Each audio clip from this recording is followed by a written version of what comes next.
Hello everyone, my name is Diana Boldizer and today I'm going to talk about the lack of confidence.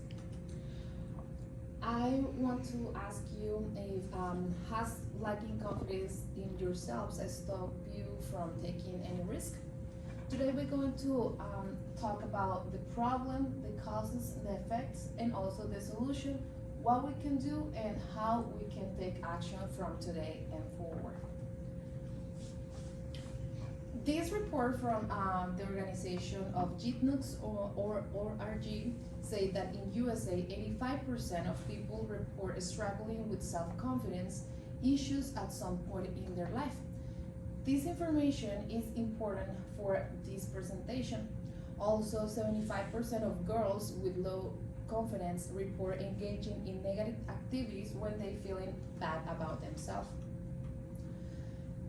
The factors to contribute low confidence combine interacting with a person. These have different causes. So they have external and internal causes.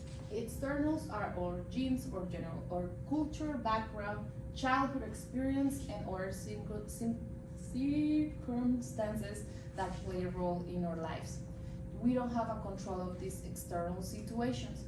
What we can control is the internal cause, that is the negative thoughts and the self-definition. This is something that the majority of people experience in their life.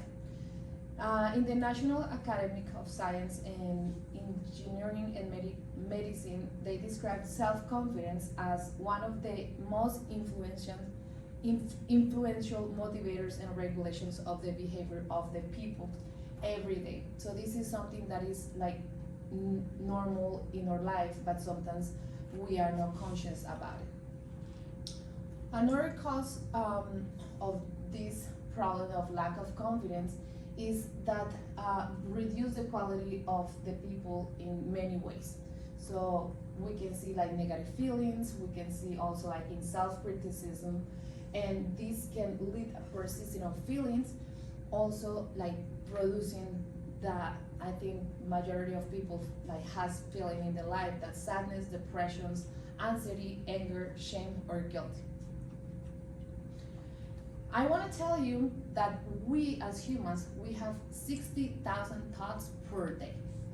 These drive us to one of the main solutions that I want to present today. So this is the self-talk. Self-talk will help us to be more conscious about our self-esteem and what we think about ourselves. Now let me tell you about the National Alliance on Mental Health, how they say that the low self-esteem or low self-confidence have a negative impact immediately in our mental health.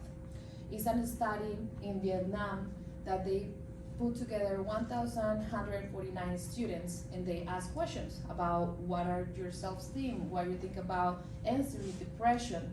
So, and 19% of the students was detected with low esteem. So this is an important topic in our generation and what we are confronting in our daily basis. This is an example of how we can see low self-confidence and the lack of confidence. So imagine that you are in a marathon. So you have the outcome belief and the confident beliefs. How this works. In 2 hours, you will be led by the social recognition, maybe money or self-satisfaction. This is named outcome belief. But many questions whether, like the lady here in the picture, she can actually run that fast, that's confidence belief. So these two factors are involving in the reality of like being self-confidence in ourselves, what we can have and what we really have to achieve the goals.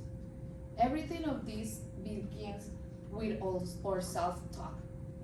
This is a study made in the university. So this university make a study about what is in our mind when we do the self-respect and the self-criticism. So these two components, you can see the reaction of the brain. So the self-respect it's um, higher than the self-criticism. So they see the interaction in our brain. So the study of the Montreal Neurological Institute result that the post-test results say that it's two different reactions between self-respect and versus self-criticism. The majority of time we don't realize which of these two self-talk we have into ourselves. Sometimes we normalize what is self-respect, and sometimes we normalize what is self-criticism. For that, the causes about our external environment influence in this topic. So this is important on the solution that I propose today about promoting the self-talk, talking about my experience. When I was not little one, I was a shy person. I had bullying for my co-students, and at 11 years old, I say I don't want to live the same life. I'm tired of this, and I start discovering myself, and I start talking to myself. I was scared to talking out loud to myself, but this was the strategy and the solution for this situation. So many of us, we imagine ourselves in this picture, but we don't take the risk to do it because the self-talk that we have is based in the self-criticism. So for this, I want to propose you the 3 C's, that is catching, checking, and changing. These 3 C's are very, they are the strategy to take action today, because so many people, they feel that, and many of my students, my co-students, they say, I don't know how to do it. So many of us, we have information, but we don't know how to do it. So the 3 C's is beginning from the cognitive therapy. So this is applied for child. So we as young adults, we can use it in our day. How we can use it? We can catching our thoughts in our daily basis. We need to catch in with 3 strategies that I personally use is the journalism. So I use journalism during certain time of my day, and I write it down my thoughts. That is a good way to catching our thoughts and our self-talk. Checking is checking what are the thoughts and what are the reaction that we are taking with the thoughts in our daily basis. For example, if you are in a class and you have if you don't feel that your opinion is valued, you need to start catching when you start feeling that thoughts and checking what are that specific thoughts, and changing going to help you to reprogram your behavior. Basically, the 3 C's in the cognitive therapy help us to recognize or they behave ourselves from the self-talk. So often people think of confidence as something that is a lucky few people have in their life. Today I want to tell you that self-confidence is something that we build from inside. The question that I want to invite you today to make to yourself is who I am. So who really I am. So to stop the external influences and causes of lower and lack of confidence, and start realizing that we have too much potential, and also that the self-confidence going to help us to take risk and take action.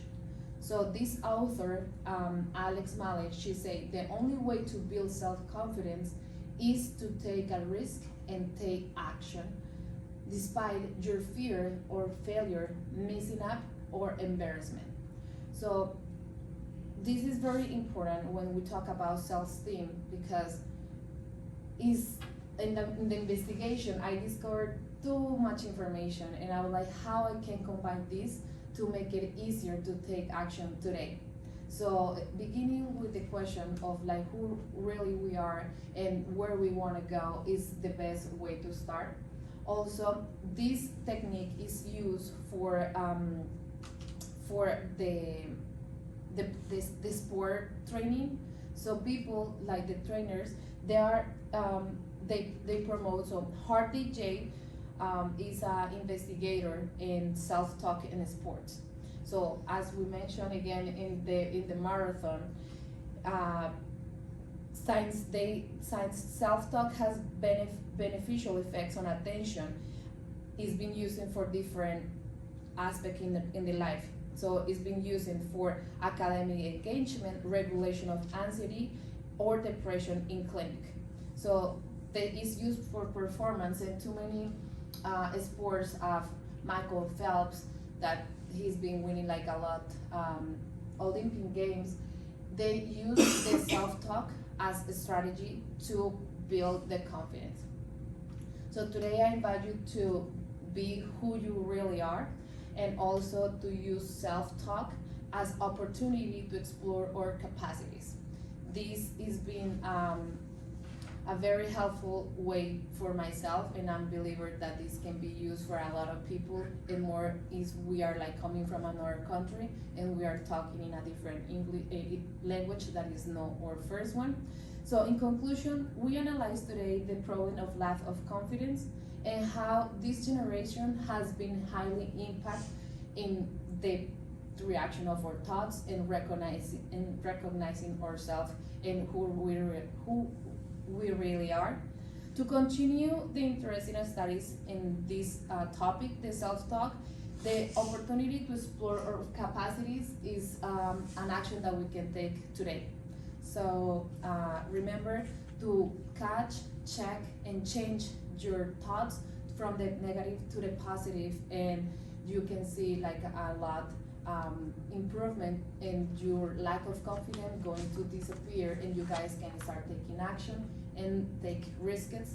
And the only risk is to hear your own voice and build your confidence from inside. Thank you.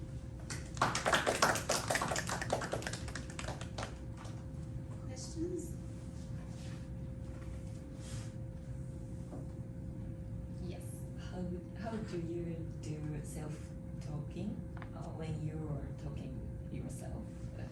So in my book, I put certain tools and strategies, and one that helps me when I was in a huge depression like 3 years ago. I decided to create mantras for myself. So I create 3 that in the morning before that I start my day, I say it to myself aloud and like whispering, because it's scary sometimes to say, hey Diana, you are very pretty, and it feels weird. So that ones are, I love myself, I can do it, and I deserve it. That are the 3 main mantras that helps me to talk to myself. Other questions?